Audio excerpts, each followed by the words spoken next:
Bonsoir à toutes et à tous, bienvenue dans cette vidéo d'un nouveau chapitre que je tourne le plus vite possible histoire que vous ayez un maximum de temps pour la regarder, d'où les conditions un peu particulières, bref, peu importe. Donc ce nouveau chapitre va être centré sur les synthèses chimiques, comment on fait pour fabriquer des nouvelles substances. C'est un chapitre qui au final est assez court, donc vous allez voir qu'il va tenir sur une semaine. Le but est juste de vous montrer voilà, les différentes étapes qui mènent à la fabrication d'une nouvelle substance. Alors, donc, une synthèse, c'est quoi? C'est la fabrication d'une espèce chimique dans un laboratoire. Elle permet soit de reproduire des espèces chimiques qui existaient déjà dans la nature, mais dont on a peut-être peu de quantité dans la nature, donc on veut pouvoir la produire à une quantité plus grande, soit en créer des nouvelles. Cette synthèse s'effectue toujours en 4 étapes, qui peut être aussi suivie d'une étape de purification si besoin. Donc ces 4 étapes, je ne vous les détaille pas là, puisque je vous les détaille ensuite. Donc le but de ce chapitre, ça va être d'étudier les synthèses chimiques à travers une synthèse en particulier, celle de l'aspirine. Si on a le temps à la fin de l'année, je vous en ferai d'autres parce que c'est vraiment un chapitre que j'aime beaucoup personnellement. Mais malheureusement, on manque de temps, donc on va faire une synthèse, celle de l'aspirine. Première étape d'une synthèse, préparer les réactifs. Donc évidemment, c'est toujours la première chose et vous verrez à chaque fois que vous allez avoir un rapport de manip à réaliser et on vous demandera systématiquement quelles sont les consignes de sécurité qu'il fallait respecter pendant cette séance. Donc ces pictogrammes, vous devez les connaître et les reconnaître maintenant. Et donc évidemment, si vous avez des réactifs solides, il faudra les peser. Si ce sont des réactifs liquides, il faudra prélever des volumes très précis. Ou alors préparer des solutions à partir de solides, comme vous avez pu le faire lors de la dernière évaluation, d'où ma préparation, d'où cette éval, je voulais vraiment vérifier que vous sachiez le faire. Voilà, ça maintenant, toutes les techniques que vous avez pu apprendre depuis le début de l'année, et en fait depuis le collège, vont enfin toutes se réunir dans ce chapitre. Et donc pour ça, il faut bien connaître toutes les substances que vous allez utiliser dans les réactifs. Donc là, en l'occurrence, vous allez utiliser l'acide sulfurique, l'acide salicylique et l'anhydride acétique. Donc le fait de connaître leur température de fusion, leur solubilité dans tel ou tel liquide, leur densité, c'est beaucoup d'informations, ou même la masse molaire, pour faire des calculs de masse, même si là, je ne vous embête pas dans ce chapitre. Bref, il faut connaître toutes toutes ces consignes, d'accord? Notamment l'anhydride éthanoïque, qu'on appelle aussi l'anhydride acétique, à savoir qu'il est irritant et corrosif et qu'il réagit par exemple très vivement avec l'eau. C'est pour ça que vous verrez, normalement, si vous regardez bien dans votre TP, je vous dis qu'il nous faut, je l'ai écrit juste en dessous, un Erlenmeyer bien sec. Il ne faut pas d'eau, sinon l'anhydride acétique va réagir avec, ça fout non seulement en l'air le réactif, mais en plus ça peut amener une réaction assez violente. Donc du coup, l'Erlenmeyer bien sec. Ensuite, vous allez avoir la transformation chimique proprement parlée. Donc vous allez voir qu'on utilise en général un matériel bien précis, puisque pour accélérer la réaction, on chauffe, mais le but est non pas non plus que ça s'évapore. Donc en fait, par-dessus le ballon dans lequel on va mélanger les substances et chauffer, on vient installer ce qu'on appelle un réfrigérant qui a pour but de récupérer tout ce qui s'évapore, le refroidir pour le faire retomber dans le ballon. D'accord? Donc on appelle ça un montage à reflux. Le but vraiment est à la fois d'accélérer la réaction et d'éviter les pertes de matière. Ok? Voilà, donc là, si vous regardez bien, cette fameuse étape de transformation chimique, vous la trouvez là, quand on mélange les réactifs entre eux et qu'on vous dit fermer à l'aide d'un bouchon muni d'un réfrigérant à air. Donc vous découvrirez ce jeudi, le jeudi là où on fera ce que c'est exactement. Et donc on chauffe à une température bien précise pendant 15 minutes. Et donc on vous dit bien de ne pas dépasser 60 degrés. Et en général, en parallèle, vous verrez, on prépare d'autres choses, puisque pendant 15 minutes, ça chauffe, ça n'a plus besoin de nous. Donc en parallèle, on prépare les étapes suivantes. C'est en général 2 heures très denses. Vous allez voir qu'à la fin, vous avez quand même, vous n'avez pas vu le temps passer, vous avez bossé non-stop pendant 2 heures. Et ça, c'est pour les synthèses vraiment simples. Pour ma part, j'ai fait des synthèses qui duraient plusieurs heures. J'ai des collègues qui m'en ont fait même une pendant des nuits entières où ils devaient se tenir devant la manip. Et voilà, les synthèses chimiques, c'est quelque chose qui peut, c'est pas physique, faut pas exagérer, mais c'est long. Une fois que votre réaction est terminée, vous vous retrouvez avec un ballon à l'intérieur duquel vous avez une substance, mais pour être plus précis, vous avez plusieurs substances, vous avez un mélange, vous avez peut-être des restes du réactif, et bien souvent la transformation chimique a créé au moins 2 produits. Or, nous, il n'y en a qu'un seul qui nous intéresse. Donc, il faut forcément une phase d'isolement. Si le produit est solide, c'est plutôt simple. En général, on fait une filtration sous vide, donc c'est ce que nous on fera pour l'aspirine. Le but étant de faire en sorte d'avoir un système qui va aspirer tout le liquide et nous laisser au niveau du filtre uniquement le solide. D'accord? Et donc après, on fait un séchage électif, comme on va faire là pour l'aspirine, histoire de faire s'évaporer ce qui reste d'eau, voilà, ou de solvant, histoire de n'avoir plus que la masse de la substance qui nous intéresse.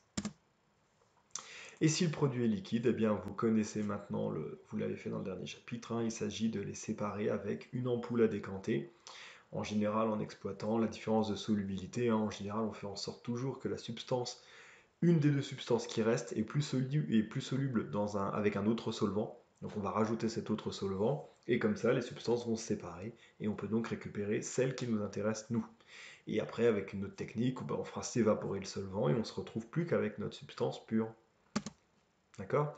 Donc là, c'est ce que je vous disais, hein, vous voyez bien sur le TP que je vous ai donné, hein, filtré sur Büchner. Donc le Büchner, c'est le nom qu'on donne à cette espèce de système de filtration sous vide. Okay, et donc ensuite, on le sèche à l'étube et on pourra enfin peser ce qu'on a fabriqué.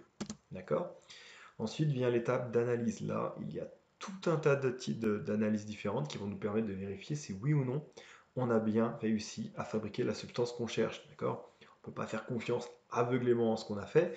À la fin, si on a fabriqué de l'aspirine, ben, il faut le vérifier. Hein. On ne va pas donner ça directement à quelqu'un, lui dire goûte et on verra bien si t'as plus mal à la tête. D'accord? Donc on va vérifier. Des techniques d'analyse, il y en a beaucoup. Vous connaissez le spectro, infrarouge, UV visible, ça c'est ce qu'on a déjà fait. Vous avez probablement fait déjà de la chromatographie, ne serait-ce l'année dernière. On va le refaire là, la chromatographie, je vous en parle juste après. Je vous en parle rapidement là d'une autre technique qui est ici le banque-fleur. Une technique que moi j'ai utilisée alors en prépa sûr, au lycée moins sûr. Ça marche que si vous avez un solide. Si vous avez un solide, en fait, vous posez ce solide sur la plaque ici. C'est une plaque qui chauffe. Et plus vous allez vers la gauche, plus la température est élevée. Et donc en fait, vous mettez le solide là, au plus froid, et vous allez la pousser tout doucement vers la gauche, jusqu'à ce qu'elle fonde. Et donc à l'endroit précis où elle fond, eh bien vous allez mettre ici, vous avez un petit picot, hein, vous allez le mettre pile poil à cet endroit-là, et ce picot va vous indiquer à quelle température est-elle la plaque à cet endroit-là. Et donc ça vous donne la température de fusion de votre produit. Et si vous vous rappelez de vos années collège, ou peut-être qu'on vous l'a redit l'année dernière, hein, mais la température de changement d'état est caractéristique des substances pures. Chaque substance pure a sa température de changement d'état. Donc là, si vous avez la température de fusion de votre solide, eh bien vous pourrez tout de suite l'identifier, vous saurez ce que c'est. D'accord? Donc si par exemple votre solide y fond à 150 degrés alors que l'aspirine est censée fondre à 300, eh bien vous pouvez être sûr que vous êtes foiré. Ce n'est pas de l'aspirine que vous avez fabriqué. Nous, dans le cas présent, on va utiliser la chromatographie. Donc la chromatographie, c'est quoi? Désolé, petite erreur dans le PowerPoint. Eh bien, la chromatographie, le but est de déposer sur une plaque différentes substances, donc la substance qu'on vient de fabriquer, et souvent au moins la substance qu'on cherche à faire. Là, par exemple, on va mettre un tout petit peu de la substance qu'on a fabriquée, et à côté, on va mettre de l'aspirine, qu'on a acheté dans le commerce. L'aspirine, on est sûr que c'est de l'aspirine, d'accord? Et en fait, le but de la chromato, c'est que cette plaque, ensuite, vous allez la poser dans un pot qui est saturé en vapeur d'un solvant précis. Là, en l'occurrence, ça sera l'éthanol. Il se trouve que l'aspirine est assez soluble dans l'éthanol. Quand vous allez placer votre plaque dans le pot, eh bien, vous allez voir tout doucement l'éthanol qui va monter sur la plaque. On va le voir clairement, le solvant qui va monter au niveau de la plaque. Et ensuite, vous allez voir vos taches, là, des substances que vous avez déposées, qui vont également monter.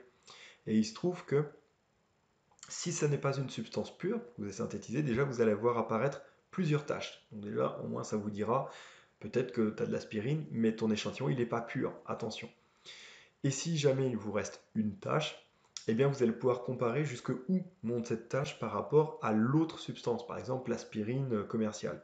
Si jamais l'aspirine commerciale monte jusqu'au même endroit précisément que votre substance à vous, eh bien vous avez prouvé que votre substance c'était de l'aspirine. Puisque pour le coup, chaque substance a elle aussi son affinité avec le solvant et donc va plus ou moins monter. D'accord?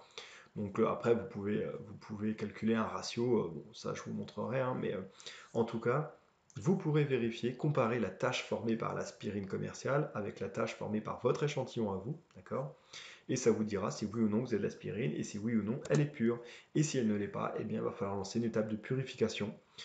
Là aussi, il y a différentes techniques, mais en général, la distillation fractionnée est relativement connue, hein. Le but est de faire chauffer votre substance et de se dire que dans le mélange, chaque substance a sa température d'évaporation, de vaporisation. Ok. Donc vous allez vous monter à une certaine température et vous allez avoir donc la première substance qui va s'évaporer. Elle va monter et elle va tomber dans le réfrigérant à eau et ici elle va redevenir liquide et va donc tomber à côté dans le récipient que vous aurez placé. D'accord. Une fois que toute cette substance sera évaporée, ben, vous n'aurez plus qu'à enlever votre récipient ici, en mettre un nouveau, remonter à nouveau en température pour atteindre la température de changement d'état de la prochaine substance. Et c'est ainsi, hein, en jouant avec la température de chaud dans le ballon, là, que vous allez faire s'évaporer successivement les différentes substances qu'il y a dans votre mélange. Okay. Et donc récupérer tout dans des récipients différents. D'accord. Voilà. Et enfin, pour finir, la masse de la substance que vous avez récupérée, hein, vous allez pouvoir mesurer la masse que vous avez obtenue, et vous allez pouvoir la comparer avec la masse théorique que vous deviez obtenir. Rappelez-vous des tableaux d'avancement, hein. Les tableaux d'avancement vous permettent d'en déduire la quantité de matière que vous deviez obtenir en théorie. Cette quantité de matière, vous pouvez la retransformer en masse grâce à la masse molaire, et donc vous allez avoir la masse que vous devez obtenir en théorie. En théorie, la chimie réelle, hein, expérimentale, rejoint rarement la théorie. Vous avez bien vu combien de fois ça a pu foirer en classe. C'est pas parce que vous écrivez une équation de réaction sur une table que pouf, magique, la réaction va bien se passer. Donc là, vous allez voir, hein, on va peser la masse que vous avez obtenue, on va la comparer avec la masse de ce qu'on devait obtenir. Et ça va nous permettre de calculer le rendement de la réaction, qui est un nombre compris entre 0 et 1, sauf, parce que là il y a une petite coquille, sauf si vous le multipliez par 100. Hein, c'est-à-dire que c'est la masse obtenue divisée par la masse théorique. Et si vous le multipliez par 100, ben vous obtiendrez le rendement en pourcent. Okay. C'est-à-dire, par exemple, vous pouvez obtenir 80%, c'est-à-dire que ben, vous n'avez pas... Il y a une petite partie qui ne s'est pas transformée en aspirine, hein, mais bon, vous avez quand même obtenu 80% de ce que vous attendiez. C'est pas trop mal. D'accord. Il y a plein de techniques pour améliorer ce rendement, mais ça n'est pour l'instant pas au programme. Vous verrez ça l'année prochaine.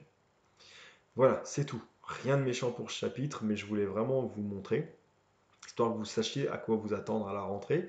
D'accord. Le, lisez bien le protocole. Je vous jure que 2 heures, ça passe très vite. Vous avez tendance des fois à prendre beaucoup de temps à démarrer lors des séances. Et là, ça ne pardonnera pas. Si vous prenez pendant une ou moins une demi-heure à vous lancer, eh ben, vous n'aurez pas le temps de faire ça sera un échec, clairement. Et bon, ça serait quand même vraiment ballot parce que moi, je vous le dis, c'est mon chapitre préféré, ce que je considère comme un des plus importants. C'est l'aboutissement de tout ce que vous avez pu travailler en chimie cette année. Voilà. Donc lisez bien, préparez presque si vous voulez votre feuille, la feuille de TP, hein, que vous aurez à faire pendant la séance.